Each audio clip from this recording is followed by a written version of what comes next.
सब मुजाफात का हिस्सा है। जो पक्के एरिया जिसको बोला जाता है, आज वो खुद आप वहां से जाएंगे तो वो खंडर में तब्दील होता जा रहा है। नदी के उस पार और इस पार का वाज़ेह फर्क है।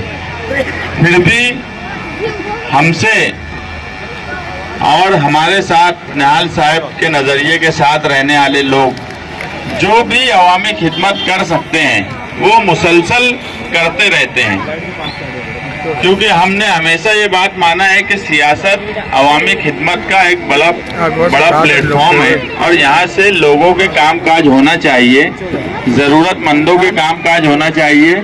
और उसी की कड़ी फार्मेसी नगर सर्वे नंबर 101 और 106 ये इतराफ में पानी की सबसे ज़्यादा तकलीफ थी। इस तरफ पानी नहीं आता था। कुछ लोगों ने निशानदही की, हमारे फैजान रिज्जू भाई हो गए, इस्माइल रहमानी हो गए, शहजाद मास्टर हो गए, इन लोगों ने दौड़ भाग की और कोशिश की कि पानी यहाँ पर आए और वो पानी शुरू हुआ। उसके लिए इस्तकबालिया प्रोग्राम रखा। मैं तमाम ही लोगों का शुक्रिया अदा करता हूँ।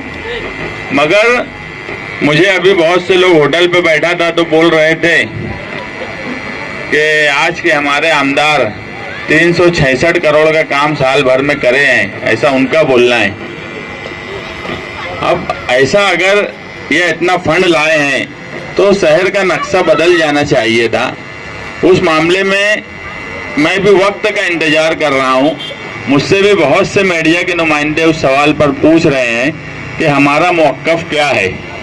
मगर एक मजाक जब शहर के साथ किया जाने लगे, ऐसी बात बोली जाने लगे जिससे मुझे नहीं लगता कि बोलने वाला भी बाद में शर्मिंदा नहीं हो रहा होगा।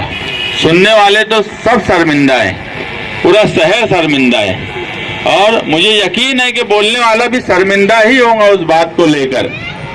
मगर उसके बाद भी इस तरह से झूठ बोला जा रहा है, मैं इसको झूठ भी नहीं मानता।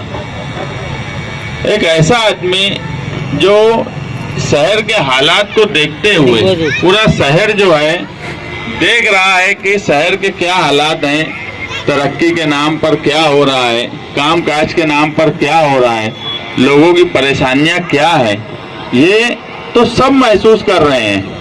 लोग नदी के उस पार भी जाते हैं, उस तरफ के भी हालात देखते हैं और इस तरफ के भी देखते हैं। तो ऐसा लगने लगा कि मालेगांव शहरियान के साथ अब मजाक किया जाने लगा या ये माना जाने लगा कि मालेगांव शहर के लोग जो है वो बेवकूफ़ हैं, उन्हें ना सियासी समझ है ना समाजी उनको कोई बात समझती है, ऐसा बोला जाने लगा। मगर यकीन मानना, मालेगांव शहर के लोग जितना सियासी तौर पे बेदार हैं, मैं मानता ही नहीं हूँ कि हिंदुस्तान में कोई शहर में इतनी बेदारी होंगी। तो मगर जिसको अब जो बोलना है वो बोल रहा है। वक्त आने पर हम भी उसका जवाब देंगे, क्योंकि ये मालेगांव शहर के लोगों को भी ये बात समझती है कि जब जवाब देंगे तो ही लोगों को मालूम है कि सब चट्टा पट्टा जितना इनका है सब सामने आ जाने वाला है। मगर हम भी इंतजार कर रहे हैं। मैं जब कहीं पर किसी का एक राशन कार्ड भी, हम करोड़ों की बात करते नहीं, करोड़ों का झूठ फसाद बोलते नहीं, हम किसी बेवा का 1000 रुपया महीने का भी कोशिश करके दिलवा देते हैं तो हमें बड़ी दिली सुकून मिलता है। अगर कहीं पानी आ जाए तो भी हमको बड़ा दिली सुकून मिलता है।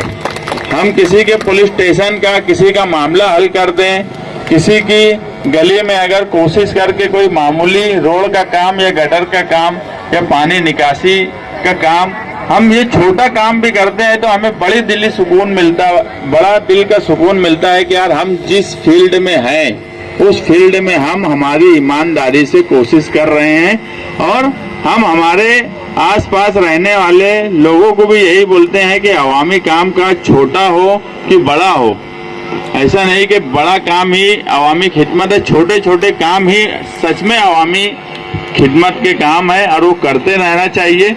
जब ज़रूरत पड़ेगी बड़ा काम भी किया जाएगा। ये पानी की पाइपलाइन का जो मामला है ये हल हुआ। मालेगांव शहर का बुनियादी मसला जो है वो तलवाड़ा से एटीटी के फिल्टर प्लांट का है। और ये पूरे शहर ने देखा है कि हम पहले जनता दल के नाम से उस कामकाज को सालों से करते आ रहे हैं, तहरीक चलाए, मिनिस्ट्री तक उस मामले में गए, कारपोरेशन पे दबाव बना के प्रस्ताव भिजवाया, ये पूरा शहर जानता है। और वो काम कल भी मैं कलेक्टर के पास गया था, कोई वजह से कलेक्टर 5 मिनट में लेट हो गया तो कलेक्टर से मिल नहीं पाया, मगर मैं उनके पीए से मिलकर लेटर दिया हूं कि तलवाड़ा का जो पाइपलाइन का काम है वो जल्द से जल्द टेंडर कॉल हो और वो काम शुरू हो।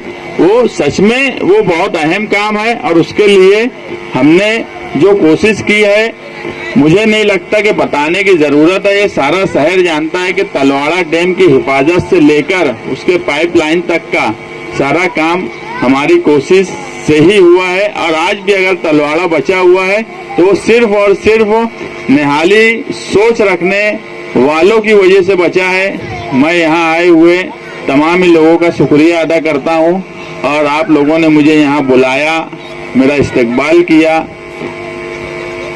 यहाँ पर मुझे बोलने का मौका दिया। मैं तमाम ही लोगों का शुक्रिया अदा करता हूँ। कुछ लोग मुझे बोले थे कि कुछ लोग पार्टी में शामिल होना चाहते हैं, मगर अभी हमारी हालत यह है कि हमारे पास पार्टी ही नहीं है। लेकिन हम कोशिश कर रहे हैं कि शहर का मुस्तकबिल अच्छे हाथों में आए। शहर में जो हालात बनते जा रहे हैं, जिस तरह से शहर का मजाक उड़ाया जा रहा है, हम एक अच्छा फैसला शहर के सामने करेंगे और जो हमारा फैसला रहेगा, आज जो भी लोग हमारे साथ जुड़ने के लिए बोले, आने वाले वक्त में जल्द से जल्द